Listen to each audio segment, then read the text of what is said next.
ser superior, escrito por Deepak Chopra. Capítulo 1. El despertar de tu ser superior. Los seres humanos tienen una parte de sí mismos que es invisible, pero muy real.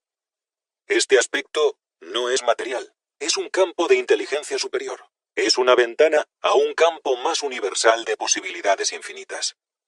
Cuando te pones en contacto con esta parte de ti mismo, tu ser superior, descubres que es mucho más precisa, exacta y ordenada que la que existe en el terreno del pensamiento racional. Cuando vas más allá de este tipo de pensamiento, te pones en contacto con tu ser intuitivo y descubres el mecanismo preciso que sabe responder correcta y exactamente a cada situación que se presenta.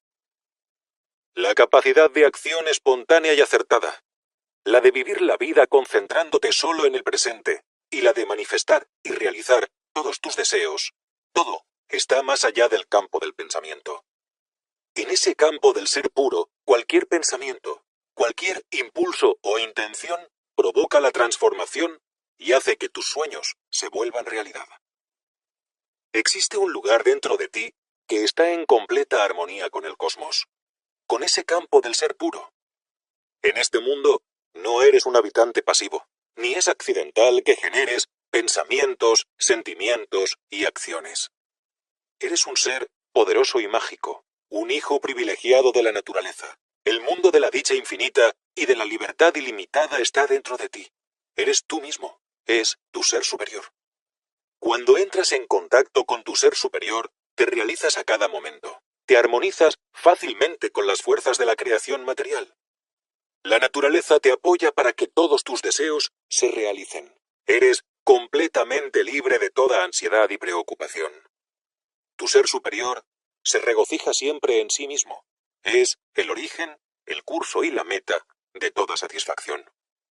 Lo único que necesitas es lograr la conexión. El ser superior existe. Te susurra suavemente en el espacio silencioso que está entre un pensamiento y otro. Ese espacio silencioso entre tus pensamientos es tu ventana, tu vórtice de transformación a la mente cósmica. Ese campo no local de energía e información es responsable de todo lo que existe. La tragedia está en las cosas triviales de nuestra vida que nos atrapan. Nuestro diálogo interno se vuelve tan escandaloso que perdemos contacto con la fuente de la vida misma. Así que somos capaces de estar en contacto con esa fuente de vida, de estar tranquilos en silencio y de comprender este ser cósmico. De eso es de lo que vamos a hablar. Deepak Chopra es un médico, escritor y conferenciante renombrado internacionalmente. En esta serie demuestra la estructura básica y describe el funcionamiento interno del cuerpo, la mente y el espíritu, a través de los cuales se experimenta la vida. Explica el poder de la conciencia y cómo tu percepción crea tu experiencia. Te enseña a romper las barreras del condicionamiento para mejorar cada aspecto de tu vida. Te guía para que tú crees tu propia realidad y renueves tu vida a cada momento. Eres capaz de experimentar la magia de la satisfacción total. Para la mayoría de la gente, la espiritualidad no es muy práctica. Cuando éramos niños, todos hacíamos preguntas. ¿Qué es la vida? ¿Dónde estaba yo antes de nacer? ¿Qué pasará conmigo cuando muera? ¿Por qué las cosas son así? ¿Existe un plan? ¿Un propósito detrás del universo? Nuestros padres nos dieron muy pocas respuestas satisfactorias y conforme crecimos, dejamos de preguntar. El interés en los pensamientos, deseos y acciones cotidianos que llenan la vida de todas las personas se hizo lo más importante. Examinar el propósito de mi existencia pasó a segundo término. El hombre siempre ha reconocido que tiene un espíritu, un aspecto invisible de sí mismo que está conectado a una realidad superior, a Dios, al ser superior o al alma. Este aspecto de nosotros mismos no puede quedar por siempre ignorado. Las apariencias se contraponen a todo lo no material. Nos rodea un mundo físico y sólido donde parece que el espíritu no ejerce fuerza alguna. Si dejamos de lado las creencias religiosas, el sentimiento general es que el espíritu está básicamente separado de nosotros. Nuestros cuerpos procesan alimentos, aire y agua perfectamente bien sin el espíritu, y nuestras mentes piensan de manera efectiva 1.000.000 de cosas sin acordarse del espíritu. Dejar de lado la vida espiritual es fácil. Esperamos que la vida cotidiana se transforme en un reino más sublime.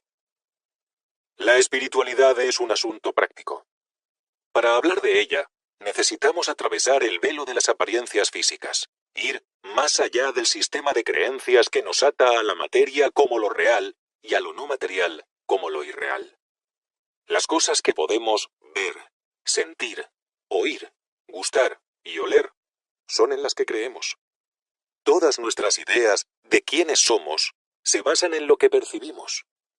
Si te ves a ti mismo como un ego aislado que está encapsulado en una envoltura de piel y huesos, es porque tocas tu piel y experimentas pensamientos y emociones que le dan a tu ego su identidad, su centro de referencia. Creemos que somos un cuerpo material que de algún modo aprendió a pensar. Las moléculas en nuestro cerebro crean todas las ideas y emociones con las que nos identificamos. Podemos tener otro tipo de experiencias que nos reconfirman que somos mucho más que un cuerpo y un ego. Mucho más que un cuerpo y una mente. No solo ocupamos unos cuantos centímetros cúbicos de espacio. En un lapso, podemos experimentar una realidad ilimitada de dimensiones infinitas. Este sentimiento no lo vamos a encontrar allá afuera. Como tu espíritu es un aspecto de ti mismo, está dentro de ti, es el centro de tu ser. La experiencia del espíritu es lo más real de ti mismo. El cuerpo, la mente y el ego no están separados. El espíritu los conecta y los anima. Juntos forman el espíritu. Nuestro cuerpo de piel y huesos parece convincente, pero es una máscara, una ilusión que disfraza nuestro verdadero ser, el cual es ilimitado. Todo el proceso de apertura espiritual empieza cuando queremos despertar e integrar nuestro ser superior a nuestra vida cotidiana.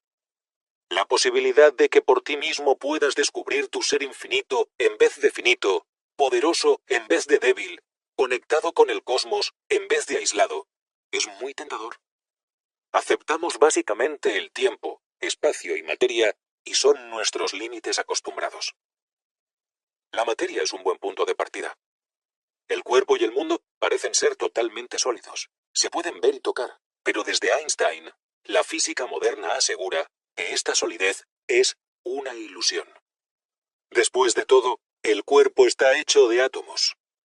Estos átomos son partículas que giran a velocidades de relámpago alrededor de enormes espacios vacíos. Y las partículas no son objetos materiales, son fluctuaciones de energía e información en un vacío enorme de energía e información. Si pudieras ver el cuerpo tal como es en realidad, verías que el 99,9999% de él es en su mayor parte espacio vacío, y el 0,0001% de él, que tú ves como materia, también es espacio vacío. La materia es solo una ilusión, un artefacto de nuestras experiencias perceptuales. Esto es un hecho científico. ¿Y qué es este espacio vacío que estructura todo lo que existe? Es un hecho que la materia prima básica del universo no es material. Un átomo, que es la unidad básica de la materia, no es realmente una entidad sólida. Es un vacío, pero este vacío es una vacuidad o es la matriz de la creación misma. Podría ser la fuente de la vida misma. Este no componente, esta no materia, ¿es lo que hace del universo entero solo vacuidad? ¿O es pensar en un no componente, pensar en una no materia, lo que se desdobla dentro de sí mismo y crea todo lo que existe, desde la materia hasta la energía, el tiempo y el espacio? Si examinamos el cuerpo, las numerosas capas de órganos, tejidos, células, moléculas y átomos se desprenden hasta que, en el terreno subatómico, todo lo que queda son manojos de vibraciones de energía. Los receptores nerviosos en el cuerpo son estaciones cambiantes que pueden tomar las vibraciones de energía y las convierten en el tacto, la vista, el sonido. La única razón por la cual un fémur parece duro, el plano plasma húmedo y la hemoglobina roja es que se trata de un truco de nuestros sentidos. Como alguna vez dijo un científico, detrás de nosotros hay una sopa cuántica radicalmente ambigua que fluye sin cesar y de repente, como los magos, la convertimos en una realidad física y sólida. A través de la mecánica de la percepción, allá afuera se encuentra una sopa cuántica y aquí adentro se encuentra el mundo creado. Somos como el rey Midas, quien nunca pudo conocer la textura verdadera de una rosa o la suave caricia de un beso, porque todo lo que tocaba se convertía en oro. De igual modo, literalmente en el estado despierto de la conciencia, nunca conoceremos la textura verdadera de la realidad cuántica. Solo lo haremos en estados más elevados de la conciencia, de los que vamos a hablar en este audiolibro. Podemos ver literalmente que el mundo entero es una proyección de nuestra conciencia. Como dijo el poeta Rumi, de la nada surgimos, girando estrellas que se esparcen como polvo. Tenemos toda una realidad diferente y debemos despertar a ella. Así como cuando te despiertas de tu ensoñación, puedes observar tu sueño en retrospectiva y decir, con que eso fue lo que soñé. Del mismo modo, también puedes despertar de una realidad cotidiana a una realidad superior y poder decir, con que esa era solo otra realidad. Puedo abrirme a una dimensión más elevada en la que de hecho me convierto en un verdadero mago. Mis deseos se satisfacen con la mera intención de tenerlos. Veo que todo lo que me sucede es creado por mí mismo, que cuando reacciono a cualquier situación, trátese de un sorbo de café, un embotellamiento de tráfico, una nota de amor, una crítica del jefe o un clima lluvioso, de hecho, reacciono a la señal que generé en mi interior. Los textos védicos esto dicen al respecto. Al desdoblarme dentro de mí mismo, creo una y otra vez. Creo mi mente, mi cuerpo, mis experiencias perceptuales. De hecho, soy el tenue origen de todo un universo que experimento. Cuando despiertas a esta realidad, reconoces que los hechos objetivos en los que casualmente basas tu realidad, aunque son fundamentalmente válidos, no son todo lo que existe. Existe una dimensión de la realidad que ha estado oculta de tus experiencias perceptuales, que es el tenue origen de esta realidad material. De hecho, puedes cambiar la realidad material cuando haces contacto con ese yo superior. La palabra clave es que nuestra realidad objetiva es fundamentalmente válida porque nuestros cuerpos parecen suficientemente reales para todos los propósitos prácticos. Sin embargo, la realidad es como un sándwich gigante construido con muchas capas disímiles. Si te sientes satisfecho estando en ese nivel, donde los huesos son duros, el plasma húmedo, la hemoglobina roja y el mundo material real, esa será tu realidad. Ampliar la propia realidad significa sondear las capas más sutiles de la naturaleza hasta llegar a la capa final, donde la solidez, la textura, el color y todo lo demás desaparece en la potencialidad pura, en la nada. Mas no es una vacuidad. Una nada que es la matriz de la creación misma. El espacio interior envió mensajeros que estructuran tu realidad. Esta nada no es un vacío. Es una matriz que da vida a cada expresión material y no material del universo. El mundo que ves, oyes y tocas representa solo un fragmento diminuto de todo el espectro de la naturaleza. No es más que unos cuantos canales estrechos de una banda de radio infinita, y unos cuantos canales no son suficientes. Si te adhieres estrictamente a los límites de los sentidos, la mayor parte de la vida se te escapa entre los dedos. Hemos acordado en ciertas reglas y convenciones arbitrarias de dónde comienza y termina la realidad. Lo hacemos para que la realidad cotidiana funcione. La ciencia objetiva cuida estas reglas y nos ayuda a recordar que las reglas se hicieron para romperse. Hablemos del tiempo. Para los físicos el tiempo no existe, ya que ningún experimento lo demuestra. Ellos hablan de continuos de espacio-tiempo porque el tiempo, tal como lo experimentamos, es un suceso psicológico. Es un concepto que hemos inventado para experimentar o explicar nuestra experiencia del cambio. La realidad, incluso la del tiempo, es mucho más flexible de lo que la gente piensa.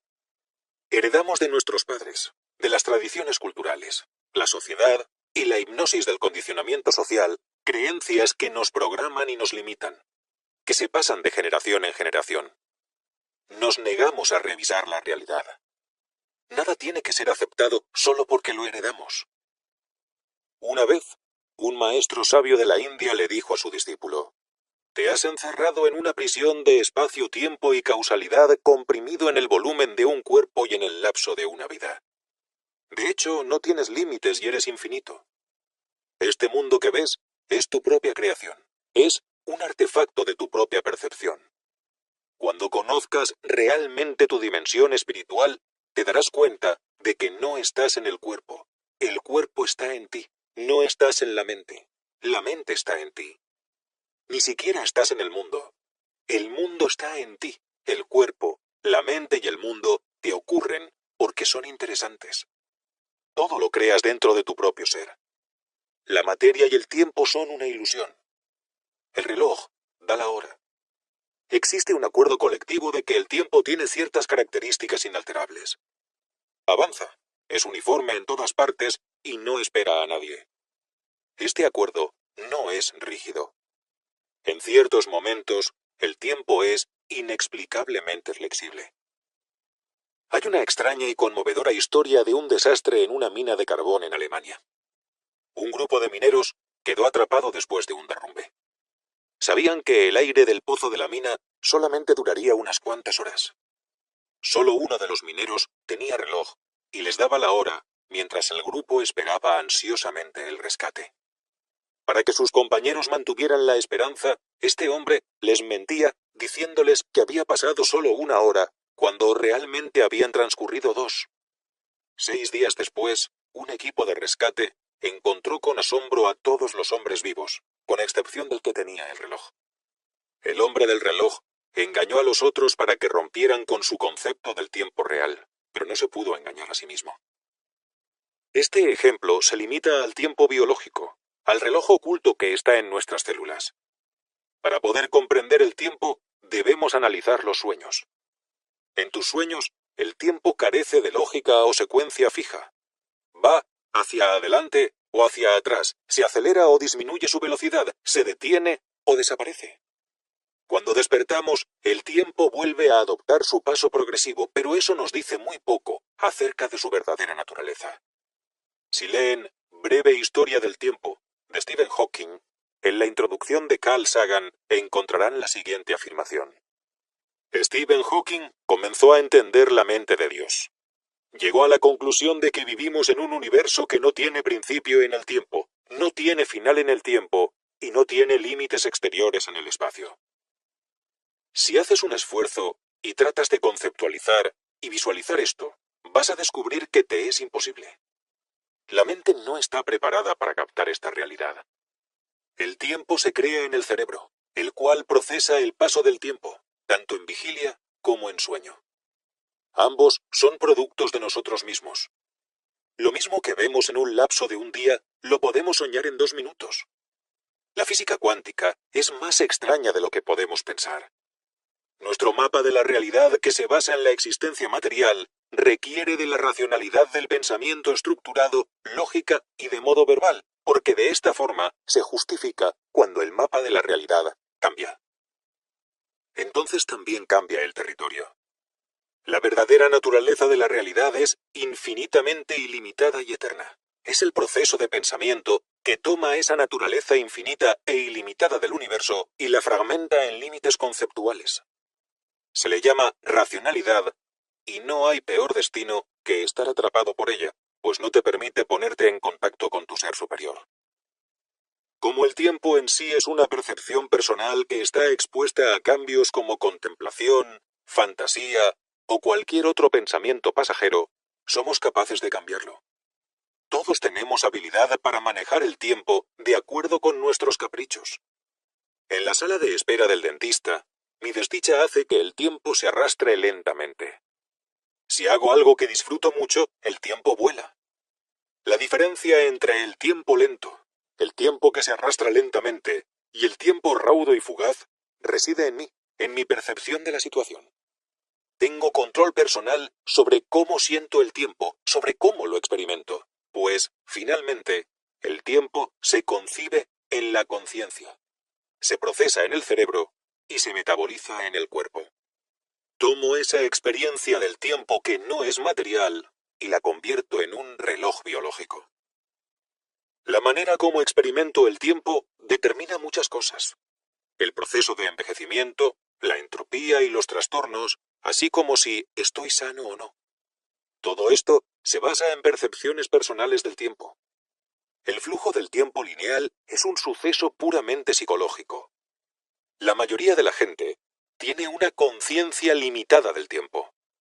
La razón de esto es que han sacrificado su ser por su autoimagen, por su persona social, por esa apariencia protectora que es la máscara detrás de la cual nos escondemos. La autoimagen es intelectual.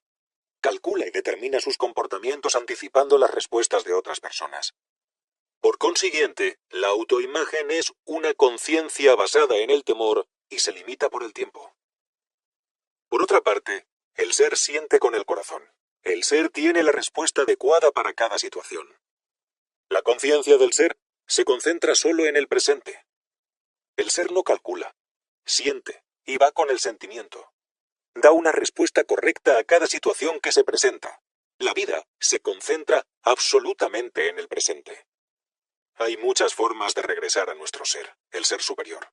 Y al hacerlo, nos damos cuenta de que, en realidad, solo aquí existe la eternidad y que podemos llevar la conciencia de la eternidad a donde quiera que vayamos. El hecho de que estemos atrapados en las barreras del espacio, del tiempo y la causalidad es una ilusión autoimpuesta por la cual surgen todos los conflictos de nacimiento y muerte, el dolor y el placer, de esperanza y temor. El tiempo es una red con agujeros por donde podemos escapar. Parece objetivamente real, pero es solo una idea que se fomentó en nuestra mente. Como ejemplo mencionaré un experimento. Arrojan una rata a un tanque de vidrio lleno de agua. Las ratas no saben nadar y patalean violentamente al intentar en vano subir y salir del tanque, pero solo se resbalan en las paredes de cristal. En unos cuantos minutos, el animal está completamente exhausto y al borde de ahogarse. En ese momento, sacan al animal y lo dejan descansar. Este proceso se repite en más o menos 3 semanas. Todo ese estrés ocasiona que los tejidos de la rata envejezcan dramáticamente y en un mes, la rata muere de vejez. El estudio de sus órganos los muestra tan oscuros, duros y fibrosos como los de una rata que vivió una vida normal de 2 años o más. El experimentador aceleró el tiempo y obligó a la rata a absorberlo en su cuerpo. El mismo proceso ocurre en los seres humanos. Aunque absorbemos el tiempo según nuestros propios valores, nosotros, a diferencia de las ratas, podemos escoger vivir con más o menos estrés, pero lo más importante es que interpretemos el tiempo de manera diferente y, por consiguiente, hacer que cambie. No hagamos un mal uso de este privilegio. Si comprendemos en el nivel más profundo de nuestra conciencia que el flujo del tiempo es un suceso psicológico y que la manera como lo experimentamos depende de nosotros, entonces el solo hecho de tener esa idea nos produce una alteración en la conciencia y ese cambio en la conciencia hace que el cuerpo responda. El cuerpo es una expresión, una proyección, una película en tercera dimensión que el espíritu proyecta. Es un error pensar que el tiempo está fuera de nosotros. Está dentro de nosotros mismos en forma de memoria. Cuando recuerdas, haces que tu cuerpo viaje en el tiempo aunque no dejes tu silla. La mente también proyecta el cuerpo hacia adelante en el tiempo. Vivir en el presente eterno no es un propósito espiritual muy elevado. Es recuperarnos a nosotros mismos y conocer lo que podemos hacer. Como estamos totalmente condicionados por el pasado, nuestros recuerdos, creencias, suposiciones, prejuicios y tensiones conspiran para atraparnos en un límite tras otro. Necesitamos escapar de lo conocido. Nos da miedo lo desconocido, pero lo que verdaderamente debemos temer es lo conocido, que son los patrones rígidos de condicionamientos del pasado. Lo desconocido es el campo de posibilidades infinitas. ese campo de opciones infinitas al que podemos entrar a cada momento de nuestra vida.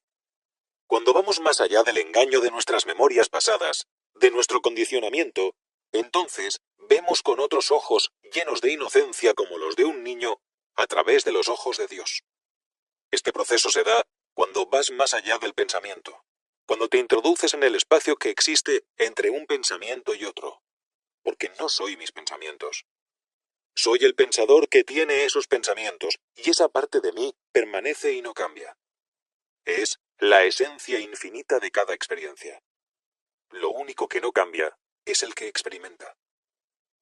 T.S. Eliot dice: no dejaremos de explorar y al final de nuestra exploración llegaremos al mismo lugar de donde partimos, creyendo que llegamos allí por primera vez. Ese lugar es eterno. Como la idea de quiénes somos parte de condicionamientos del pasado, solo a través de nuevas experiencias, aquellas que van más allá del condicionamiento, vamos a poder concebirnos diferentes.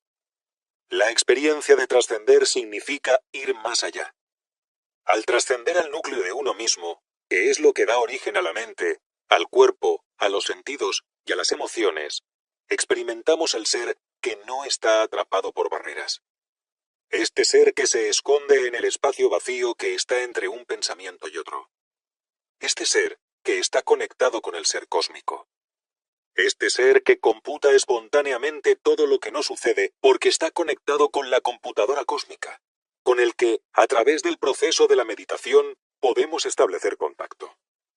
Cuando adquieres un conocimiento directo de la realidad ilimitada, tu mente se expone a su esencia y ser puro. A la meditación se confunde equivocadamente con la contemplación, la concentración, la oración y la introspección. Quisiera compartir con ustedes mis experiencias personales cuando medito. Estoy sentado en un sillón con los ojos cerrados, meditando. Los pensamientos recorren mi cabeza. Escucho el tic-tac de mi reloj, me rasco la oreja o me muevo en el sillón si lo necesito. Es algo muy informal. Esta imagen de la meditación no es lo que tienen en mente la mayoría de los occidentales.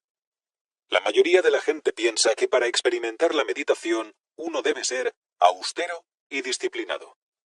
Cuando medito, mi experiencia interior se puede describir mejor con lo que no estoy haciendo. Una vez, el filósofo chino Lao Tse dijo: aprende a no hacer y todo se acomodará en su lugar. En este caso, literalmente, no estoy haciendo, no estoy concentrando mi mente ni contemplo ninguna idea. No estoy en un talante espiritual o introspectivo. No cuento las horas ni controlo mi respiración. No realizo ningún esfuerzo para hacer que ciertos pensamientos vengan o vayan. No hay ningún sentimiento particular que intente inducir o evitar. No presto atención a mi cuerpo de manera especial, ni intento relajar alguna parte de él. En caso de que me quede dormido, no opongo resistencia a mi impulso. Entonces, ¿qué estoy haciendo? La mejor respuesta, otra vez, es que no estoy haciendo nada. Estoy ocupado en hacer que la actividad normal de la mente se acalle, que se ponga en silencio.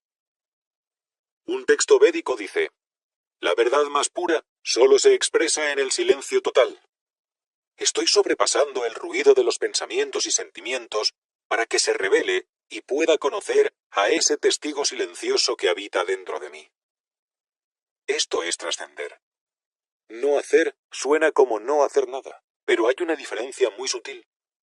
El pensamiento, la mente que piensa y siente, está en constante movimiento. Si le digo: tranquilo, guarda silencio, eso también es movimiento y no hace que la mente se detenga.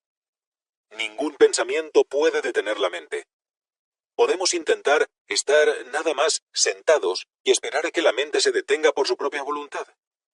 Mientras más te adentras, más difícil resulta no hacer nada. ¿Cómo puede cualquier forma de actividad mental hacer que la mente esté alguna vez quieta? Hay una expresión bíblica que dice: estate quieto y date cuenta de que yo soy Dios. De modo semejante, los sabios de la India señalaron que la mente tiene varias capas. Las superficiales, que son muy activas, y las profundas, que son tranquilas y silenciosas. Esta sencilla idea hizo que los rishi comprendieran que la meditación es un proceso vertical enclavado en las profundidades de la mente y no una lucha superficial.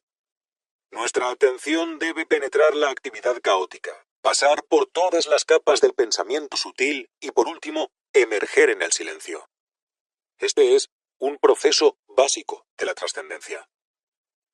Para zambullirnos a través de cada una de las capas de la mente, necesitamos un vehículo que nos lleve más allá de los pensamientos superficiales.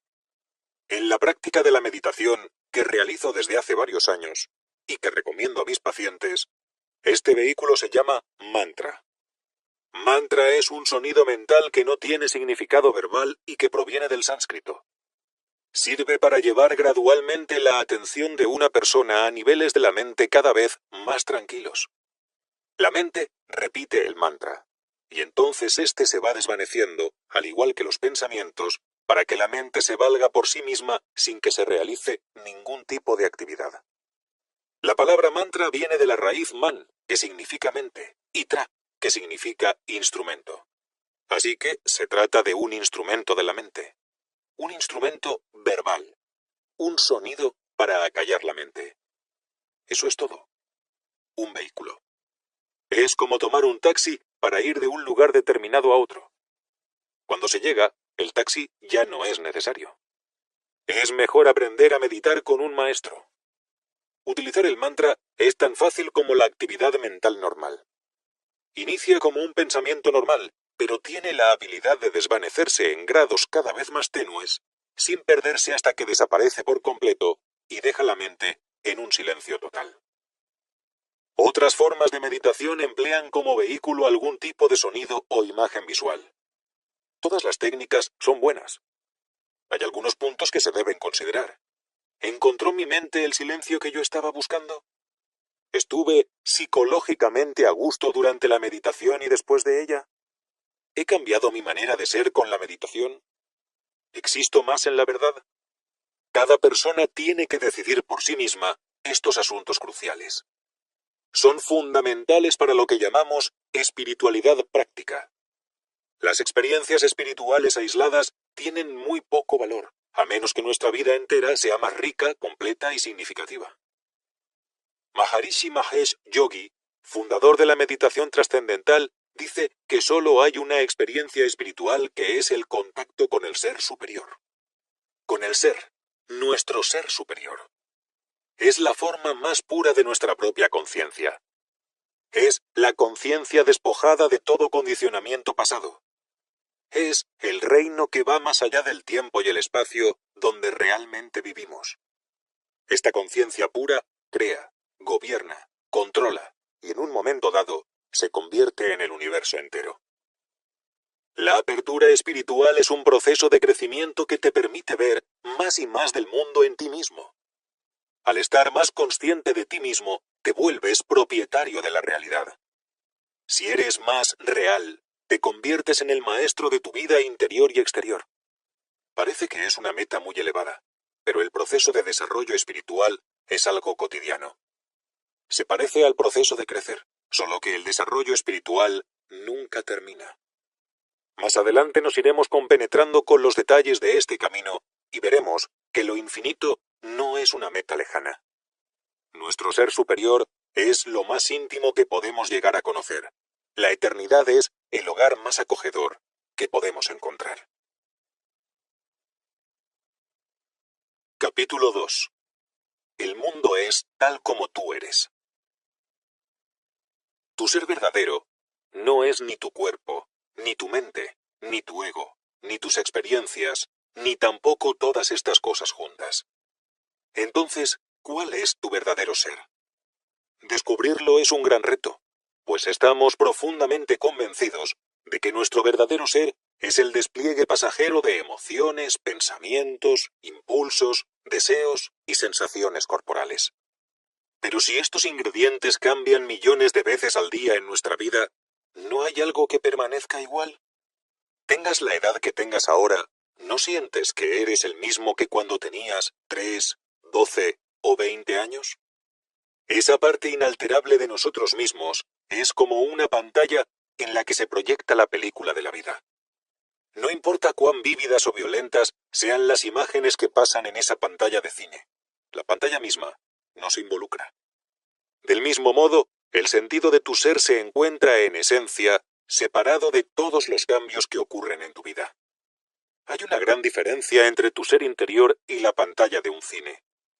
Tu ser también es el proyector de la película de tu vida, o sea, de tu experiencia. Desde las tranquilas profundidades de tu ser interior, proyectas tu realidad total. La mayoría de nosotros aceptamos la realidad como algo dado, como un montón de fuerzas impersonales que están allá afuera. La realidad es algo sumamente personal. No existen dos personas que perciban el mundo exactamente igual, ni que evoquen las mismas situaciones que provienen de los grupos infinitos de energía que forman la realidad. Veamos qué tan personal es la realidad, para así poder explorar la extraordinaria posibilidad de crear la realidad que queramos. Una cámara fotográfica registra un evento en el momento que recibe señales luminosas y las convierte en una imagen exacta. Nuestros sentidos no funcionan así. Nosotros percibimos, lo que significa que añadimos significado a cada señal que se presenta en nuestro camino. A una cámara no le importa si un autobús está pintado de amarillo, pero cuando nosotros lo vemos, sabemos que llevan niños y que deben tomarse ciertas precauciones. La percepción es el primero y el paso más importante para convertir la información básica del universo en la realidad. Mirar el mundo no es un acto pasivo como parece. Cuando vemos algo, nuestras experiencias únicas y personales lo colorean. Es decir, automáticamente nos involucramos en lo que percibimos. No me puedo separar a mí mismo de la realidad que está ante mí. Si veo el amanecer y me siento deprimido, mi estado de ánimo penetra en ese amanecer y hace que se vea triste y solitario. Si estoy feliz, el mismo amanecer refleja mi felicidad. Esta fusión de yo y las cosas allá afuera es lo que hace mágica la lente de la percepción. Cuando escucho, observo, huelo, pruebo y siento, convierto el mundo en mi mundo. Por ejemplo, dos personas pueden subirse a la misma montaña rusa. A una le aterra y su cuerpo se inunda de hormonas de estrés, lo cual hace que su respuesta inmunológica se desplome. La otra adora las montañas rusas y produce un torrente de sustancias químicas como el interferón que fortalece el sistema inmune. El mismo estímulo produce distintos resultados de acuerdo con los diferentes puntos de vista. Lo que quiero proponer es que es posible lograr la libertad de tener cualquier punto de vista que se elija y por lo tanto cualquier realidad. Ser el creador de tu realidad depende de tu punto de vista básico. Es un poco difícil aceptar esto ahora, pues todos nuestros puntos de vista son rígidos y se encuentran atrapados en nuestro condicionamiento pasado. Si regresas a tu punto de vista básico, no te verás a ti mismo como una víctima pasiva de la vida, pues eres el centro de la vida y tienes el poder de renovar la vida a cada instante. Este tipo de comentario puede sonar muy místico, pero es muy práctico. Cuando te experimentes a ti mismo y te reconozcas como testigo y no como un actor en una obra que no controlas, reconocerte a ti mismo como testigo es la clave. Ser testigo es apreciar cuidadosamente todos los papeles que desempeñamos. Yo desempeño el papel de padre, esposo, doctor, curandero, amigo. ¿Quién soy? ¿Quién soy? ¿Soy los papeles que desempeño? De un modo eso es parte de mí, pero hay otra parte de mí que sabe, que se da cuenta que desempeño esos papeles. Esta parte de mí es el experimentador, no la experiencia. El factor eterno en cada experiencia. ¿A quién le estoy hablando en este momento? Si le estuviera hablando solo a un montón de hábitos y de recuerdos, tú serías solo un número totalmente predecible. Pero no lo eres. Las escenas del pasado y los sucesos que se han amontonado en tu interior no son lo que eres tú. Tú eres quien los organiza y quien los vive. Tú le das a cada gota de información sensorial tu propio sentido y sin ti todo sería un caos. Caos es una palabra muy significativa. Aquí significa desorden, Y es algo que todos tememos y que al mismo tiempo nos fascina. Agua turbulenta, bocanadas de humo, motas de polvo danzantes en un rayo de luz solar ejemplifican el caos. Todos son fenómenos accidentales e impredecibles de cuyo interior parecen surgir patrones que se disuelven con la misma rapidez con la que se crearon. Para alguien que no es científico, el comportamiento del caos suena demasiado humano. Las motas de polvo que chocan se traducen en la multitud solitaria. Las bocanadas de humo se convierten en relaciones personales que no pueden durar mucho hasta que se desvanecen en el aire enrarecido. Durante largo tiempo la física ha estado intrigada con el hecho de que el universo funciona en muchos aspectos como una máquina bien construida y que carece de alambres, poleas y varillas para mantener junta la máquina física. Las primeras estrellas fueron arrojadas lejos unas de otras en el momento del Big Bang, cuando todas eran gases flameantes y sin formar. Desde ese entonces, el hecho de haber sido arrojadas ha ganado ímpetu. ¿Dónde están las conexiones? ¿Los principios del orden? ¿Por qué las margaritas del campo, las alas de los murciélagos y la corteza terrestre se mantienen unidas de manera tan precisa cuando toda la máquina, el cosmos, parece tener sus partes esparcidas en todas direcciones? La teoría del caos intenta desentrañar el profundo sentido del orden que puede estar debajo del juego incesante de creación y destrucción de la naturaleza. Cada capa nueva del sentido del orden es como una afirmación de que la naturaleza tiene sentido. Por otra parte, ¿por qué este orden no se mantiene quieto? Porque la naturaleza no trabaja así. Siempre hay lugar para la transformación. Por cada capa de orden hay otra que se vuelve desorden. Una nova que explota es el caos total. Sin embargo, cada uno de sus átomos individuales son modelo de orden. Una célula de piel humana realiza innumerables funciones biológicas con un procedimiento ordenado tan sorprendente que la medicina apenas conoce sus secretos.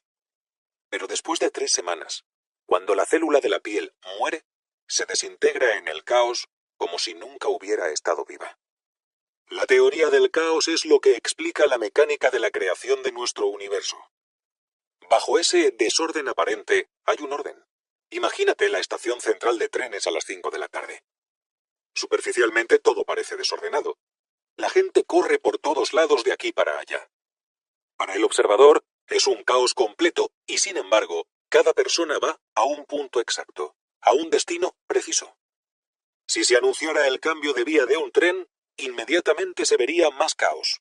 Pero de hecho, todos hacen algo muy preciso en respuesta a esa información. El caos superficial y el caos que hay debajo de él son aspectos del mismo campo de inteligencia. Ese es nuestro yo o ser superior. Un enjambre de abejas, la reina y la colmena, se mueve todos juntos. Su punto focal es la abeja reina. Nosotros también somos así. Somos enjambres de moléculas que revolotean en torno a un centro invisible. La gran diferencia entre nosotros y un enjambre de abejas es que no resulta difícil atribuirle realidad al centro invisible que nos mantiene unidos. Es obvio que lo hacemos. Si no, seríamos un caos. Nuestro centro lo forma el amor, la esperanza, la confianza y la creencia. Las creencias en la religión, en Dios, en el cielo, en el infierno, en la salvación, en el comunismo o en lo que sea, de donde provienen, ese aspecto de nosotros mismos que carece completamente de dimensiones, no existe en el espacio ni en el tiempo. No tiene límites en ninguna parte. Aunque no se puede ver, es real. Lo tengo dentro de mí en este preciso momento que te estoy hablando. De hecho, es el que genera estos pensamientos, y tu ser interior que me escucha eres tú. Es una entidad espiritual sin dimensiones. Todos nuestros sentimientos, emociones, creencias, ideas, conceptos, gustos, aversiones, prejuicios, inclinaciones, amores y odios, todo esto proviene de ese lugar sin dimensiones y se manifiesta como impulsos de la inteligencia creativa en forma de ideas y conceptos. Dentro de nosotros mismos, a través de estas ideas, creamos nuestra realidad. Nuestro cuerpo es un campo de ideas, o nuestro universo, que también es un campo de ideas. El ingrediente que hace la diferencia entre el orden y el caos es la inteligencia. Esta es el centro invisible de nuestra vida. Sin un sistema de conocimiento vital, nuestras células no pueden existir. Nuestros pensamientos no pueden motivarnos y nuestras emociones no pueden hacernos reaccionar. Para vivir, mover y respirar, nos basamos en la inteligencia. En cualquier momento en que interactuamos con el mundo, nuestra inteligencia individual se mezcla con la naturaleza en su totalidad. Maharishi Mahesh Yogi, fundador de la meditación trascendental, le llama inteligencia creativa. Describe el constante flujo de conciencia que corre a través de cada célula y cada pensamiento. Pero, ¿qué es una idea? Un pensamiento es un impulso de energía e información que tienen la capacidad de crear y se llama impulso de inteligencia creativa. Es lo que nos mantiene juntos y nos nutre durante todo nuestro crecimiento, lo que nos abriga con seguridad tanto al mundo como a nuestro mundo interior. Para tener una idea del funcionamiento de la inteligencia creativa, piensa en el calcio que forman nuestros huesos. El calcio en el cuerpo no se encuentra fijo en un solo lugar, sino que se mueve constantemente. Se mueve de hueso en hueso, según dicte la necesidad. Por ejemplo, cuando usas un par nuevo de zapatos por determinado tiempo, los huesos de tu pierna cambian su estructura interior para ajustarse a tu nuevo modo de andar. El calcio también se desplaza del hueso a la sangre, de modo que mi piel y orina son pedazos que se desprenden de mí y caen al mundo al mismo tiempo que recibo calcio nuevo a través de los alimentos. Mi cuerpo material está compuesto de elementos reciclados. Los acantilados blancos de Dover, que están hechos de carbonato de calcio, pueden hoy entrar a mi organismo a través de las ovejas que pastan en las laderas y luego aparecen en el mercado. A cada paso del camino de los acantilados al pasto, a las ovejas, a la carne asada, a la sangre y por último al hueso, los átomos de calcio permanecen sin cambio. Sin embargo, no me parezco a un acantilado ni a una oveja, porque una vez que el calcio está, mi interior se transforma en una forma extraordinaria en lo que yo soy. Este cambio ocurre a través de la inteligencia creativa que toma cualquier trozo de energía o materia prima y le da una identidad única. A pesar de que mis átomos y moléculas están en flujo constante, esta inteligencia creativa dentro de mí es la que me hace ser quien soy. Walt Whitman dijo una vez: cada átomo que te pertenece a ti, me pertenece a mí. De hecho, se pueden hacer cálculos matemáticos ahora mismo y mostrar sin ninguna duda que, justo en este momento, tienes átomos en tu cuerpo físico que alguna vez estuvieron en el cuerpo de Cristo, Buda, Leonardo da Vinci, Mahatma Gandhi o Saddam Hussein. Solo en las últimas 3 semanas, 1000 billones de átomos han penetrado tu cuerpo, al igual que han penetrado el cuerpo de cada una de todas las otras especies vivientes en este planeta. Reemplazamos el 98% de nuestro cuerpo en menos de un año. En menos de 2 años, reemplazamos hasta el último átomo. El cuerpo que tuve el año pasado está muerto. No existe. Es tierra, agua y aire reciclados. Sin embargo, he sobrevivido a la muerte física de mi cuerpo. Hay algo en mí que no cambia. Mis esperanzas, sueños, aspiraciones, recuerdos y deseos. ¿Dónde está todo esto? Sobreviven a la expresión física de mi cuerpo. Mi conciencia sobrevive a cada momento la muerte física del cuerpo. Esas esperanzas, sueños y aspiraciones también cambian. La duración de las moléculas almacenadas es muy corta. La duración de las emociones almacenadas es mayor y la duración de los deseos y los sueños es mucho mayor. La estructura psicológica es la que se mantiene almacenada por un tiempo más largo. Pero el eterno es el experimentador. Es el que pasa por todo esto. Mi inteligencia creativa es la misma que está en todo lo demás del universo y cada parte de la vida. Si nos ponemos en contacto con esa inteligencia, experimentamos al ser superior. Así como el agua no está en un río, sino que el río es agua, la inteligencia no está en nosotros. nosotros somos inteligencia. Mientras el calcio entra, sale y circula dentro de mi cuerpo como si fueran hojas en el viento, mi yo permanece estructurado sólidamente en mi centro invisible. La ilusión es lo único que fragmenta la sabiduría de la naturaleza. La naturaleza es todo lo que hay. La inteligencia de la naturaleza. Si esto es así, entonces el impulso inimaginable que impele al universo está en cada partícula de materia y en cada grano de pensamiento. Está en la simple posibilidad de que puedan existir la materia y pensamiento. Como la ubicación de toda la creatividad se encuentra en la inteligencia pura, nosotros somos inteligencia pura. Creamos nuestra realidad al alinear nuestra inteligencia individual con la inteligencia de la naturaleza. A través del pensamiento y la respiración, millones de átomos de cada inhalación, mía o tuya del día de hoy, son los mismos que salieron ayer de los pulmones de un campesino chino.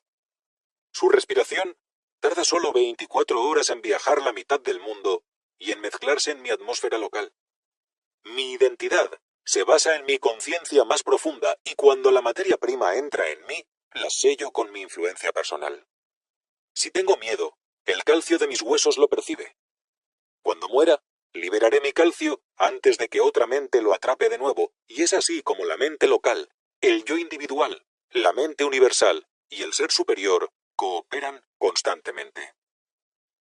Lo que los rishi vieron con claridad era que la totalidad de la energía en el universo, que la física moderna llama campo cuántico, es una fuente creativa para que cada persona juegue en ella como un montón de arena que está esperando a que un niño lo convierta en pastel, muñeca o castillo. En la arena sin forma no se aprecia ningún objeto, pero el potencial de todos los objetos está allí. De modo similar, desde la perspectiva del campo cuántico, lo único que existe es la vasta energía pulsante del universo y, aunque no es visible, todo y nada está hecho de él. Un rishi dijo: cuando me conozco a mí mismo, cuando me pongo en contacto conmigo mismo, me doy cuenta de que soy el potencial inmensurable de todo lo que fue, es y será.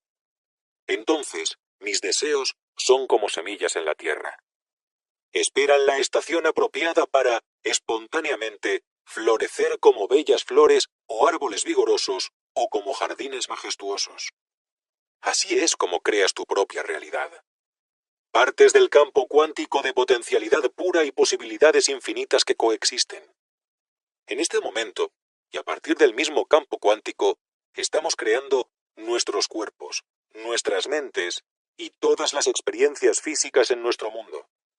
La realidad cuántica es la realidad. No existe nada más que este océano de energía e inteligencia. Cuando interactuamos con el campo cuántico, todo es nuestros cuerpos y mentes, pensamientos y emociones, sueños y temores. Detrás de la máscara de moléculas, cada célula de tu cuerpo es una proyección de ese campo cuántico. El cosmos danza en tu cuerpo. Nada está separado. Cualquier separación la creamos nosotros. Así que el proceso de apertura espiritual se reduce a que tomes conciencia de tu cuerpo cuántico mecánico, cuyas numerosas capas cubren toda la distancia entre la realidad cósmica y la realidad local que identificas con esta envoltura de piel y huesos. El término realidad local describe eventos separados que llevan vidas independientes en el tiempo y el espacio. Hace más de 70 años, los grandes físicos cuánticos de la generación de Einstein postularon que la realidad local era una propuesta dudosa. Un átomo de oxígeno en Marte es local, porque no tiene nada que ver con un átomo de oxígeno en Venus. Así como un hombre que sufre en China no tiene nada que ver conmigo. En el nivel humano, esta clasificación no es satisfactoria, pues, por conmiseración, sufro junto con el hombre en China. Antes de la teoría cuántica, no se podía decir lo mismo de los átomos. Para que pudiera haber empatía entre ellos, se tenía que negar el espacio de millones de kilómetros que los separan. El sentido común dice que el vacío está vacío. Por definición, no contiene nada. Sin embargo, resulta irrefutable que el universo se ha organizado según principios ordenados a través de enormes distancias. A un extremo del cosmos, las estrellas obedecen las mismas leyes estructurales y pasan por las mismas etapas de la vida que las que están al otro extremo. También se puede probar en el laboratorio que las partículas elementales forman pares como gemelos y que a un cambio en la rotación de una se le opone al instante un cambio igual pero contrario en su pareja. No importa qué distancia haya entre ellas, aunque sean millones de kilómetros, están conectadas por un cable telefónico que al parecer está hecho de nada. Esta conducta tan extraña desafía la lógica común y, como dije antes, llevó a los físicos a decir que el terreno cuántico no solo es tan extraño como podemos pensar, sino que es más extraño de lo que podemos llegar a pensar. Los videntes de la antigüedad no están de acuerdo con esto. Para ellos, un quantum y un pensamiento son notablemente semejantes. Los impulsos invisibles y pasajeros de la mente se convierten en moléculas concretas y localizables. Somos testigos de esto cada vez que un impulso de temor se convierte en una molécula de adrenalina o en cualquiera de los cientos de sustancias químicas mensajeras del cuerpo. Un pensamiento o una emoción se convierten siempre en moléculas, pero las emociones y los pensamientos no se ven, ni se tocan, ni se atrapan en el tiempo y tampoco tienen lugar en el espacio.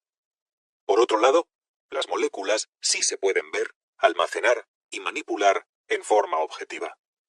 Son más fáciles de manejar que las emociones y por eso los científicos siempre suponen que la realidad de las moléculas debe ser el punto de referencia y que la realidad de las emociones es de algún modo inferior.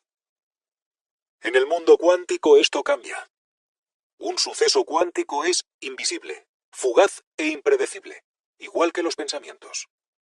¿Dónde está la luz antes de que el sol la irradie? Los fotones surgen de la nada. No se almacenan, no se atrapan en el tiempo y tampoco tienen lugar en el espacio, es decir, la luz no ocupa ningún volumen y no tiene masa.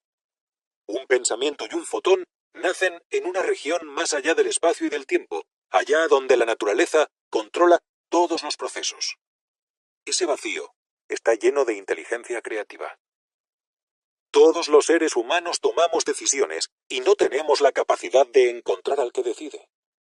En el cerebro del que toma la decisión se ejecuta la orden, pero no está el que la ordena. El que da la orden es ese testigo silencioso, el experimentador detrás de la experiencia, el ser, el yo superior, y no se encuentra en el cerebro. De hecho, este ser es el que crea el cerebro y se comunica a través de él, así que ese ser superior siempre está allí. Estaba allí antes de que naciéramos con este determinado cuerpo físico y estará allí después de que lo abandonemos. Es como cuando dos personas hablan por teléfono y de pronto toman las tijeras y cortan las líneas. ¿Qué le sucede a las personas? Nada. Todavía están allí, solo que ciertas líneas de comunicación se interrumpieron temporalmente. De igual manera, el yo, o ser superior, emplea también el sistema nervioso y el cuerpo para comunicarse. Pero como no está en el cuerpo, no le pasa nada. Por eso es que un sabio dice, no estoy en el cuerpo está en mí. No estoy en la mente está en mí. No estoy en el mundo está en mí.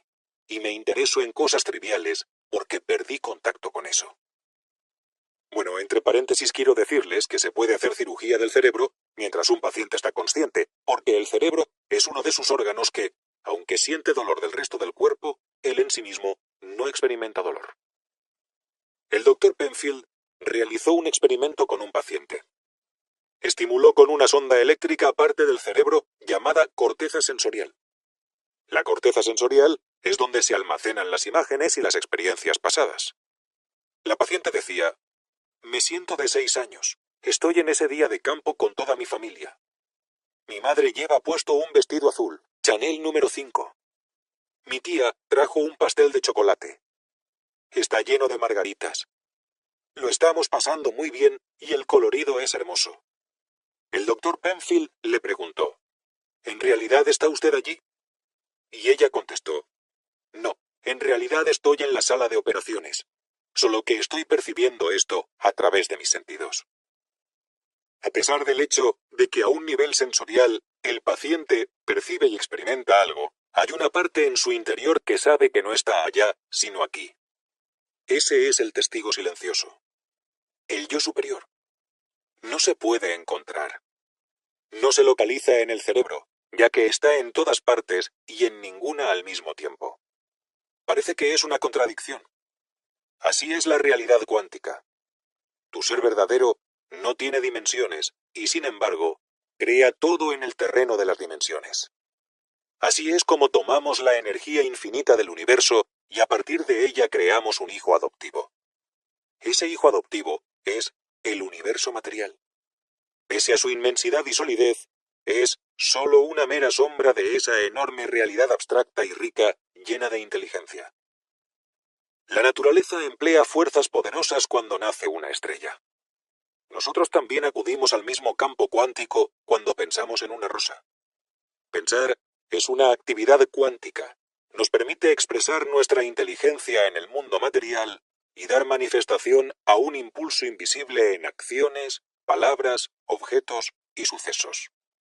En otras palabras, una mera posibilidad se hace realidad. Einstein es el primero en ofrecer una definición de ese campo cuántico del que proviene todo, incluyendo nuestro cuerpo físico y nuestra mente. Es una definición difícil, así que escuchen con cuidado. Dijo que un campo no es un modelo real de sucesos de espacio-tiempo, es un continuum de probabilidades de distribución para posibles eventos como funciones del tiempo. Es decir, el campo es solo el continuum de todos los estados de energía e información posibles que se puede manifestar como eventos de espacio-tiempo. El cuerpo físico es un evento de espacio-tiempo en ese continuum de eternidad. Así como una casa es un evento de espacio-tiempo. Si hay un temblor y la casa se destruye, o hay un incendio y pasa lo mismo, ¿qué sucede con el espacio? Absolutamente nada. Ahora bien, tu naturaleza esencial, tu yo superior, tu ser último, como es ilimitado, sin dimensiones y eterno, es indestructible. En los escritos de los sabios tienen descripciones muy bellas de la naturaleza cuántica de nuestro ser esencial. El fuego no la quema, el agua no la moja, el viento no la seca, las armas no la hieren. Es venerable, ilimitada, eterna e inmortal.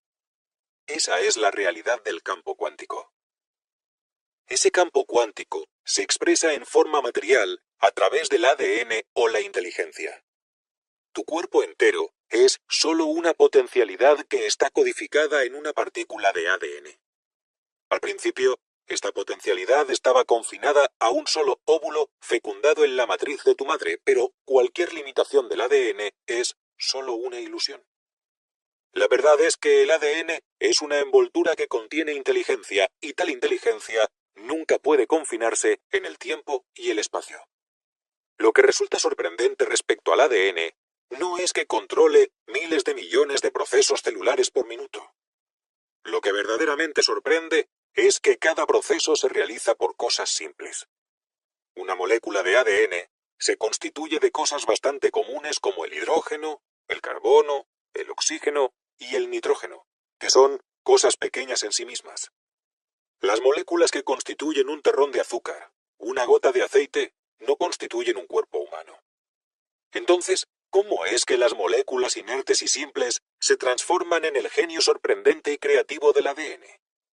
La respuesta es que el ADN no es una cosa. Es una memoria que está en una cosa, del mismo modo que nosotros no somos nuestro cuerpo. Somos la memoria que por ahora está en este o estos cuerpos. La memoria no es intrínseca a los átomos de carbono, hidrógeno u oxígeno. Si así fuera, entonces un cubo de azúcar tendría vida. El ADN transmite la información, pero no es la fuente, ni la tinta de un libro es la que transmite la poesía. La tinta no es el origen de la poesía. El ADN no es el origen de la vida, es el transmisor, la unidad más pequeña de inteligencia, una envoltura material detrás de la cual se encuentra una rica conciencia de la vida. Visto como conciencia más que como una molécula, el ADN contiene la inteligencia universal.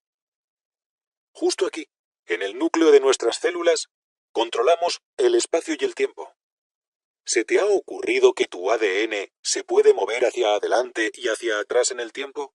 Va hacia atrás cuando recuerda la herencia evolutiva. Por ejemplo, si hoy nos contagiamos de neumococos, nuestro ADN produce el anticuerpo exacto para ese neumococo a fin de evitar que tengamos neumonía. Esto sucede a pesar de que nuestro ADN individual no haya tenido ninguna experiencia personal con ese tipo de bacteria.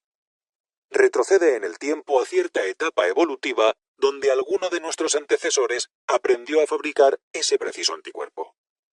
Realmente viaja en el tiempo a ese preciso momento para poder producirlo cuando lo necesitamos. Por ejemplo, el hecho de que todos tengamos terceros molares es una parte de nuestra herencia que el ADN toma del pasado lejano, aunque en la actualidad no necesitemos tener esos terceros molares. Por otra parte, el ADN investiga en el futuro para saber que este diente aparezca como una visión final a nuestra dentadura adulta después de los 12 años de edad. La partícula de ADN que se deposita en la matriz sabe cómo realizar millones de acciones que no se van a necesitar durante los futuros años o incluso décadas. Nuestros genes saben al mismo tiempo cómo juntar los huesos del cráneo de un niño, unidos sin cohesión, y también cómo compensar la pérdida de calcio en un fémur de 70 años. La fusión del tiempo y la vida va mucho más allá de lo que puede calcular el intelecto humano. Se sabe que en el cuerpo se llevan a cabo 6 billones de reacciones químicas por segundo. Cada segundo, el mismo ADN las controla todas, y es raro que no sea exacto, sin importar cuán lejos se encuentre en espacio y tiempo. Puedes confiar en esto. Este es tu yo superior, el que dirige todos los sucesos de tu vida. ¿No prefieres aceptar esto en lugar de que te quedes atrapado en las garras del pensamiento racional lógico y estructurado lingüísticamente? Ve más allá de los reinos de la racionalidad y entra a ese espacio interior para que descubras que todo se crea a partir de aquí. Si todas estas reacciones grupales son las mismas todo el tiempo a nuestro cuerpo, un día, un biólogo celular nos podrá ofrecer una explicación completa de cómo el ADN dirige magistralmente el flujo de la vida. Sin embargo, hay una cuarta dimensión en la que cada célula obedece su propio destino. Una célula de la piel sobrevive un mes, mientras que una neurona motivada por la misma línea genética dura toda una vida. Resulta inimaginable la manera como nuestros genes coordinan recursos vitales tan diferentes. Cuando observamos las hélices entrelazadas del ADN, estamos viendo una mina de tiempo tan intrincada como el cosmos. Esto también es la base de la famosa frase: como es el átomo, es el universo. Como es el microcosmos, es el macrocosmos. Como es el cuerpo humano, es el cuerpo cósmico. Como es la mente humana, es la mente cósmica. Así que la mente humana y la mente cósmica se unen y el punto de unión es el yo o ser superior. Pero si el ADN puede almacenar tiempo, eso también implica que está más allá del tiempo. ¿Dónde está el lugar? ¿Dónde pueden coexistir el pasado, el presente y futuro? Algún pedazo pequeño de ningún sitio y ningún tiempo se ha entretejido en la textura de nuestros genes. Es un lugar más allá del tiempo en el que podemos situarnos como un pescador se coloca en la ribera del río para lanzar su seral en la corriente. Desde esa posición sin límites de tiempo, somos viejos antes de ser jóvenes, calvos antes de que nos crezca el cabello de bebé. Expiramos en el lecho de muerte antes de respirar por primera vez. Esto es el testigo silencioso. Mientras nuestra atención esté al día con las cosas, sucesos y procedimientos, estaremos en el río del tiempo. Pero, cuando nuestra atención va al origen, en este momento me estás escuchando. Tu atención está en mí. Ahora bien, si cambias tu atención inmediatamente al que está escuchando, entonces estarás en contacto con el origen de la vida. El secreto es salirse de ese río de tiempo. Eso es lo que conduce a la conciencia que se centra en la vida. Toda la conciencia que está depositada en tu ADN está a tu disposición en forma de tu conciencia más profunda. La vida no está encerrada en el ADN, se manifiesta por todas partes. Se mueve desde su lugar cósmico de nacimiento a un punto final que todavía debemos descubrir. A veces, después de una cruda helada de noviembre, camino en el pasto crecido que hay cerca de mi casa. Encuentro un grillo que se aferra sin vida a un tallo marchito. Recojo el cadáver frío y pienso, algo vivió aquí alguna vez. Ya se fue y no sé dónde está. El mismo ADN que hizo volar, respirar y zumbar esta criatura todavía se encuentra dentro. ¿Qué puede hacer respirar a las moléculas y luego robarles ese aliento durante la noche? La verdad es que pregunto sobre mí mismo y el flujo de la vida no solo está en mí. Soy yo. No soy solo un viajero que recorre el universo. También soy el barco y su brújula. Dirijo el navío de mi propia existencia. Mientras tanto, la inteligencia se mueve dentro de mí, alrededor de mí y a través de mí. Le da forma a todo lo que puedo ver, oír, tocar, gustar y oler. En el preciso instante que percibo algo, ese algo entra dentro de mi ser y me transforma en una persona nueva. Así que la creación de la realidad es muy personal. Depende de mi percepción del mundo, y esta es en realidad la percepción de mí mismo. La meta espiritual más elevada que se puede alcanzar es la de conocer la realidad en su totalidad, pues ese conocimiento nos da la capacidad de transformarla. Solo si renunciamos a la lealtad que le tenemos al espejismo de las moléculas y vamos más allá, a la región donde toda la vida es un baile de inteligencia, una corriente de creatividad, seremos completamente humanos. Si ya no estamos atrapados en los estrechos confines del tiempo y el espacio, si nos expandemos con posibilidades infinitas que nos esperan, cuando cada una de las posibilidades se abra como un capullo para revelar su fragante olor, ya no habrá nada que temer o rechazar. Todo lo que percibimos somos nosotros mismos, y ese es el alcance máximo de la realidad.